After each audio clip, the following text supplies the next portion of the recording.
I know the Kikuyu community. They have voted for me. They have voted against me. And at times they don't tell you they are going. At least Limuru has told him, we are going away. They go. In the morning, they decide on the eve of elections. Matiba became a real threat after Christmas of 1992.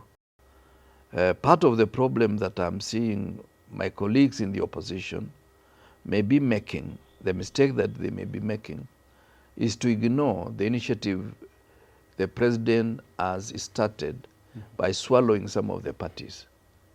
He's ahead of the game.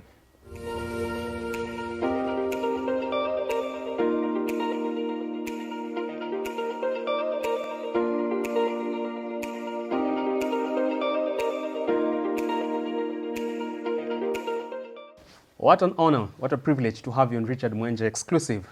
Today, in the year of our Lord 2024, we are still advancing the conversation about the Limuru 3 meeting and its impact, and also the politics of the day here in Kenya. We are seeing political temperatures rising by the day. We want to unpack what that means for you as the taxpayer, for you as the voter, and also for you as a citizen of this great republic that is Kenya. My name is Richard Mwenje. I'm so glad to have your company with us. But allow me to introduce our analyst for the day. He's a man you all love, an elder in the society. Many people from the Kalenjin community refer to him as Agui KK. That loosely translates to grandfather Kipruto Arap Kirwa. He is former minister in Kibaki 1 cabinet, and he also became an ambassador thereafter. I'm talking about Kipruto Arap Kirwa. Welcome on board. It's my pleasure. You have so much accolades attached to your name. Oh. You sometimes feel special than most of us out here. No, not at all, because all this is just a service we render to the public and to the space called Kenya. This is our country, and we strongly believe that we will serve this country to the last day that we breathe in this space. Yeah. You are just a young boy who worked hard for his achievements. Nothing was granted to you on a silver platter. Well, at times, success is a combination of things. One, it could be hard work. Two, could also be fortune or luck, that you get to the junction at the right time when the bus is arriving. Then you get into the bus and you do your journey. So all those are a combination of things we cannot ignore. And there are many people who have held our hands, both in terms of politics and in terms of business. Because at the end of the day, it takes the capacity of others to inform you of certain directions that you need to follow to get to success. And also, I don't take it for granted that the people of Cherangani gave me 4 consecutive terms. Many people cannot go even for 2 consecutive terms. So I feel that was a privilege they gave me. I served them to the best of my capacity, but I cannot say the service alone. I think we struck some rapport. Yeah, I was able to manage the diversity of the constituency. And even now that I'm not in politics, we share a lot of respect. We have mutual respect with them. Yeah. For you, it wasn't a one-man show. No, it wasn't. It wasn't. And all the time, I believed that consult with people. You may get 10 possible suggestions, but you may not use all of them at one time. Because I remember we could meet with elders, we talk, and they give me suggestions that I feel some are outrageous. But then 2 months down the road, I realized the suggestion given by a certain elder is now working in that particular environment. So that's something that I credit my people, and I still think of them with a lot of nostalgia. Yeah. Very well. Straight to the day's conversation. In a bid to chart the path ahead for Mount Kenya's socio, political and economic future, we saw Azimio co-principal Martha Karua spearhead the Limuru 3 meeting. On the other hand, we have seen Azimio leader Raila Odinga embrace the government of the day, and now he's big on trying to solidify his African Union Commission chairperson bid, and somewhat he's so close to the president now. Now, I want to understand, as a seasoned leader, where does all this new development in the political arena live co-principal in Azimio, Kalonzo Musyoka? Does he have a reason to tremble? No, but he has to be strategic in repositioning himself. Because, you know, in politics, every day springs out a surprise. Limuru 3, people thought it would not succeed. But by any measure, it was a success. One, it had some very nice turnout, and people spoke strongly. It's only that some people almost overreached themselves by making statements that was almost allowing their detractors to say, yes, look at this. Because if there is something, Richard, the people of the mountain should know, is that anytime they do anything, the rest of Kenyans, they want to look what is the mischief in what they are doing. If it was the Maasai meeting in Suswa, nobody would have talked about it for even a week or even a day. If it was possibly the Turkana meeting in Lodwa or the Kuria meeting in Hispania or the Akamba meeting in Kitui, people would not have talked for more than 2 days. But you see, the Mount Kenya block, which of course is around the mountain, but it has its own diaspora, starting with Laikipia, Nakuru, all the way to Trans Nzoia and Uasin Gishu, all the way to Bungoma, and even in Lodwar. And of course, Nairobi is almost like the gateway to Mount Kenya region. So when they talk, the country trembles.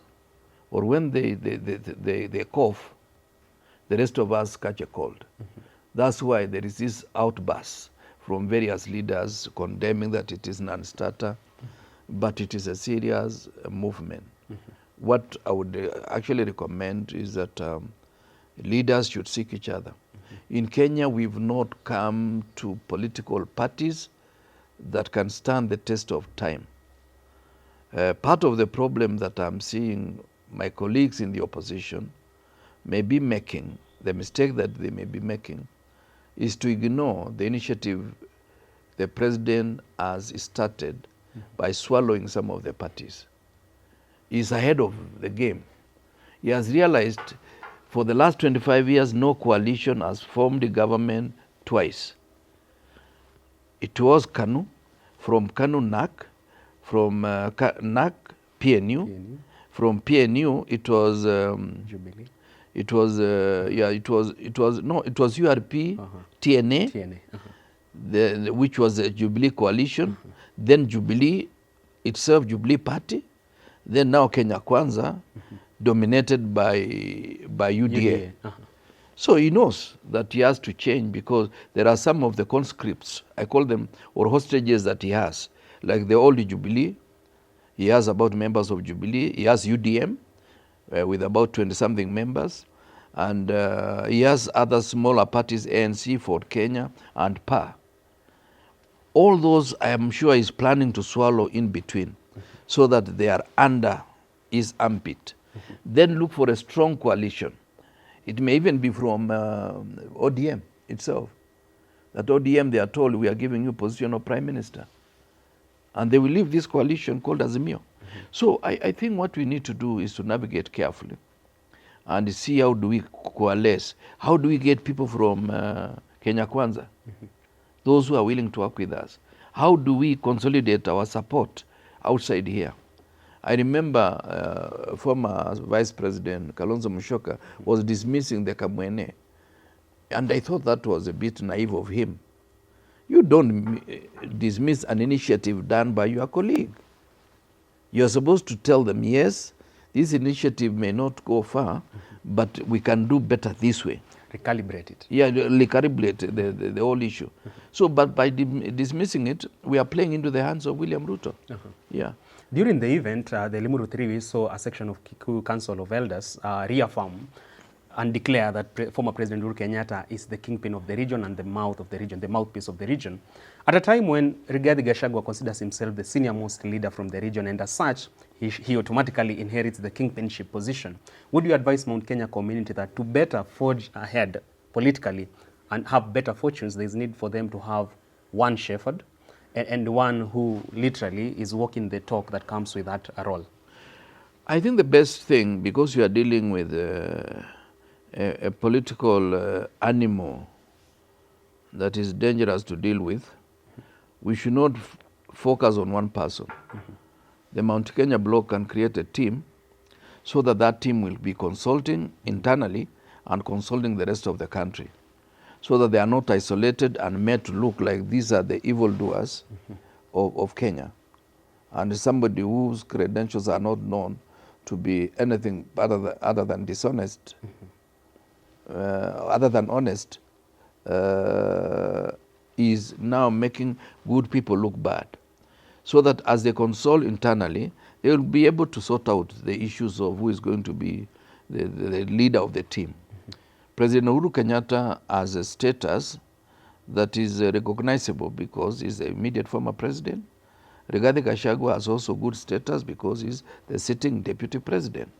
Yeah, even if he was to lose that position, he has acquired a higher status than some leaders in Mount Kenya region. People like Martha Karua are also critically important because she has been known to be very consistent and very focused and very strong-headed when it comes to issues that can compromise somebody's integrity. So all these leaders should shed off their differences and spend more time talking together and looking for friends across the land. Because remember, NAC, of which I was member of the summit, did not start as a serious movement. We started by consulting under Progressive People's Forum, led by former MP for Angwe, Shemo Chodho. We used to meet somewhere in Onlenana Road until one day Kibaki came to our meeting and we gave him the story in a small room and he believed the story. Then we said now the next thing is to bring Kibaki, Wamalwa and Ngilo together. They agreed, but when we realized that there were some people who were gatekeepers, so we looked for them and we made them lead the team. They were calling the P12. 4 from Fort Kenya, 4 from DP, 4 from Ngilo's party. I think, what was the name? I think it was NPK. So they led. The guardians at the gate. Yeah, so now we were managing them behind the scenes. We knew exactly the game plan and we knew so and so is a spoiler. And we made sure that the last meeting that almost struck the lineup was held in one of the guys' home. He's the one who hosted them for lunch. And he didn't know that we knew he was going to host them. So I saw the guy, he had a kaunda suit, the one with without the neck. So I was asking, Mheshimiwa, you seem to be having a very serious meeting today. He said, yes, you have some visitors. He didn't know I knew who the visitors were. They had lunch at his place somewhere in town. And the whole thing was done because we knew that was going to be an obstacle. Yeah. We went even at some stage. I'm excited telling you these stories. We were in Abadeas. And now we are looking for the symbol. After this now. Then Ngilu, our symbol was, I think, Sa. Masaya Mbele. Then Kibaki's was Star. And Wamalwa's was the lion. So Kibaki had gotten 9.6 million votes in the previous election. Ngilu and Wamalwa somewhere between 400 and 600,000. Thereabout. Thereabout. Then the late Matu Amai said, Tar is known by many people. So, and there is no, the small rivers move into the big river. That thing almost split the meeting. And Professor Nyong'o was presenting about the envelopes, how to share power. You know, people walked out. So I remember what I did was to call order, and I took over the chairmanship. I'm not doing this. See, I'm talking about people who are alive. True. And brought order, and the meeting now still took place because I told them, as we've come from Kano, because I was still a member of parliament in Kano. So how do I join you? Just because we have to look for a new symbol. Yeah. That is how we moved that way. If Professor meets me today, he calls me envelope because he was presenting the envelope that was almost being taken away. Am I losing the trend? No. In the interest of time, would you then advise President William Ruto to dismiss the recently concluded Limuru 3 meeting and even successive ones before 2027 at his own peril? Yes, it's dangerous. I know the Kikuyu community. They have voted for me. They have voted against me.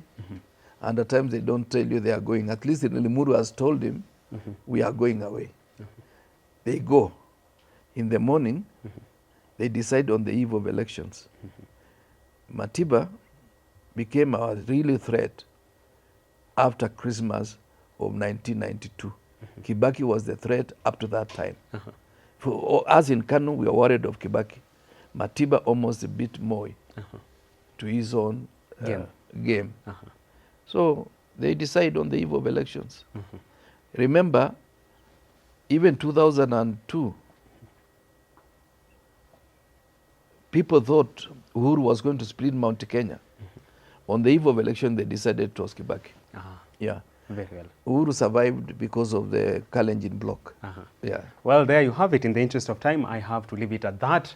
That has been the conversation today, talking about the impact of the Limuru 3 meeting and what that means for the Mount Kenya block, for President William Ruto and his political future aspirations in the near future, and also for the son of the soil, that is Deputy President Rigathi Gachagua. We've dissected into that entire conversation, and also where the recent development in the world of politics leave Azimio core principal Kalonzo Musyoka. Do stay glued to this channel for more information about what is happening in the political, economic, and other spheres here in Kenya. It will be of importance to you as a taxpayer, to you as an active citizen, and to you as a voter. We wait to see you next time. Asante sana for tuning in. Keep it Arab Kiro. Do enjoy the rest of your day, and we are really glad that you normally honor our invitations times on end. Yes, but I think today I talked a lot. But you weren't combative like the previous I was not one. combative, but you see, I was enjoying the beat because I was seeing myself traveling over history. And that history is forming. We are taking over the government. Very well. Yeah. Many of our viewers love it when you go down memory lane and they feel that they're in which they were not part of. Okay, thank you. We say asante sana. Yeah, it's my pleasure. Very well. And get me one counter suit for our next show at least. At a fee. I'm your son though. No, I'm your grandson. But I don't give free things. You will get used to it. I have to work for everything. You have to work for everything. Well, we let... but I'll show you the fundi. You will? I'll show you the fundi. Yeah. Well, asante sana. Until next time, do enjoy the rest of your viewing.